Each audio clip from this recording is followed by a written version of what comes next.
Assalamualaikum warahmatullahi wabarakatuh. Halo kawan-kawan semua, kembali lagi bersama saya Marakasan Channel.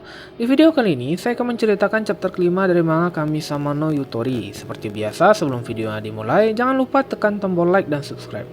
Baiklah, tidak memperpanjang basa-basi lagi, langsung saja kita ke videonya. Hasrat seorang pembunuh, itulah yang terlihat dari sosok ini.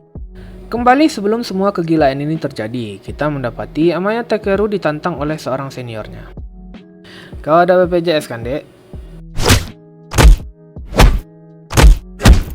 Woi, hentikan mereka! Panggil Pak Guru! Arimura pingsan! Gawat dia ini! Hei, apa yang kamu lakukan?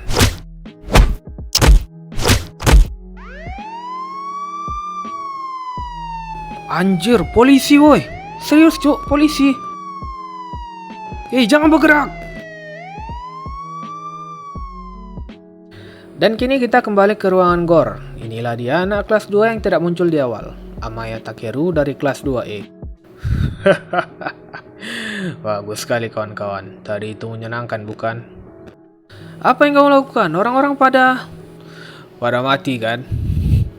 Memang ini yang terbaik. Setidaknya sekali aku ingin membunuh seseorang. Dan aku bisa bilang rasanya juga tidak menyenangkan. Bukti bahwa kalian masih selamat menyatakan bahwa kalian juga muak dengan masyarakat dan bukan sampah yang mengikuti aturan, bukan? Apakah kau tidak berpikir kenapa semua ini terjadi? Ini adalah sebuah revolusi. Orang-orang biasa sudah mati dan hanya kita yang bertahan. Kita adalah yang terpilih. Shun merasa bingung dengan cara berpikir yang dimiliki oleh Amaya Takeru. Shun, untuk apa kau hidup? Dan kapan kau merasa hidup? Untukku, aku merasa hidup ketika aku menghancurkan sesuatu. Entah bagaimana mereka menjelaskan, aku tetap tidak memahami saat itu. Tetapi sekarang, aku sangat bersyukur aku hidup sampai saat ini. Hanya orang-orang seperti kita yang dapat bertahan, dan aku tidak berpikir manusia biasa bisa melakukannya. Oh Tuhan, mulai saat ini aku akan hidup sesuai dengan kehendakku. Shun merasa geram dengan apa yang Amaya jelaskan. Jangan seenaknya saja ya, kau tidak seharusnya melakukan itu, membenarkan membunuh seseorang dengan ini. Apa yang kau maksudkan dengan revolusi, ha? Dan apa-apaan dengan merasa hidup? Aku tidak terima dengan omong kosongmu. Kaulah satu-satunya yang busuk di sini. Amaya mendekati Shun dan menerjangnya hingga terpental.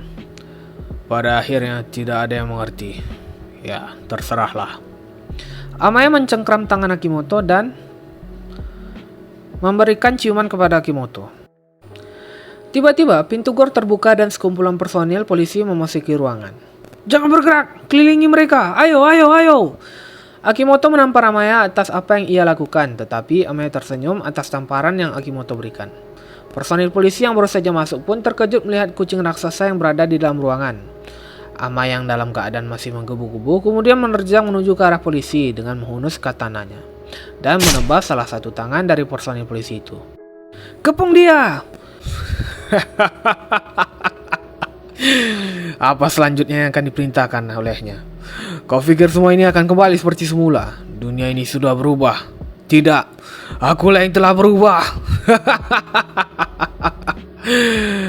Aku merasa seperti baru saja dilahirkan. Kemudian sebuah peluru panas mengenai kaki kiri Amaya dan kemudian ia kehilangan keseimbangan. Polisi memastikan keadaan Shun dan Akimoto, sedangkan Amaya diamankan oleh pihak kepolisian. Amaya Takeru. Dalam kehidupannya, baru kali ini Shun menemukan orang yang paling berbahaya sekaligus yang paling menarik yang pernah ia temui. Akimoto memanggil Shun tetapi Shun masih tenggelam dalam pemikirannya. Pak, aku... Sudah, ini sudah berakhir Shun. Akhirnya Shun tersadar dan kembali ke realita. Shun terhuyung-huyung dan tersandar ke pundak Akimoto. Dengan berakhirnya semua kegilaan ini, akhirnya tubuh Shun menyadari betapa melelahkannya hari ini dan tertidur dalam keadaan berdiri.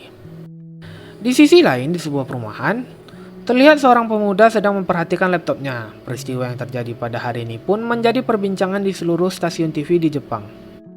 Sejauh ini ada 3 orang selamat dari peristiwa ini, baik guru maupun maupun murid di sekolah tersebut mengalami luka yang sangat berat dan berita atas korban selamat akan disampaikan secara publik.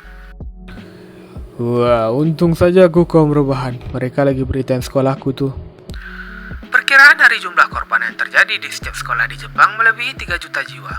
Kami sudah mengonfirmasi bahwa hanya beberapa orang yang selamat dari setiap sekolah dan saat ini sedang mengumpulkan informasi dari para saksi. Dan para saksi terus menyatakan bahwa mereka memenangkan permainan darumasan dan juga memasangkan lonceng ke si kucing. Kami baru saja menerima laporan terbaru. Pembawa berita merasa terkejut dengan laporan yang ia terima. Dari laporan yang kami terima, situasi ini juga terjadi di Cina, Korea, Amerika, Spanyol, dan negara-negara lain. Kejadian ini ternyata terjadi di seluruh dunia. Pemuda yang belum kita ketahui namanya ini pun tertawa dan merasa bersemangat mendengarkan hal ini. Di keheningan malam, akhirnya Shun terbangun. Ia terbangun di salah satu ranjang rumah sakit. Aku selamat, aku masih hidup. Sembari ia mengingat kejadian di hari itu. Kemudian ia merasa sakit di bagian perutnya yang disebabkan oleh terjangan yang dilakukan oleh Amaya. Selain rasa sakit itu, pertanyaan yang dilayangkan oleh Amaya pun masih berbekas di pikirannya. Selagi Shun berpikir, tiba-tiba sebuah cahaya terlihat di langit. Belum ada yang tahu. Meteor yang menghiasi langit malam adalah tanda dari sebuah awal yang baru. Terlebih lagi, mereka tidak mengetahui persegi-persegi ini sedang menuju ke bumi dalam jumlah yang tidak terhitung.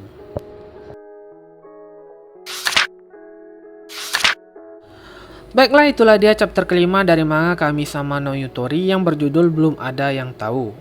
Terima kasih kepada kawan-kawan yang sudah menonton hingga akhir. Jika kawan-kawan suka, silakan tekan tombol like dan subscribe. Dan juga, jika kawan-kawan ada masukan dan saran, bisa tinggalkan di kolom komentar. Baiklah, terima kasih sudah menonton, jaga kesehatan, dan salam manaka. Bye. Kau ada BPJS kan, Dek?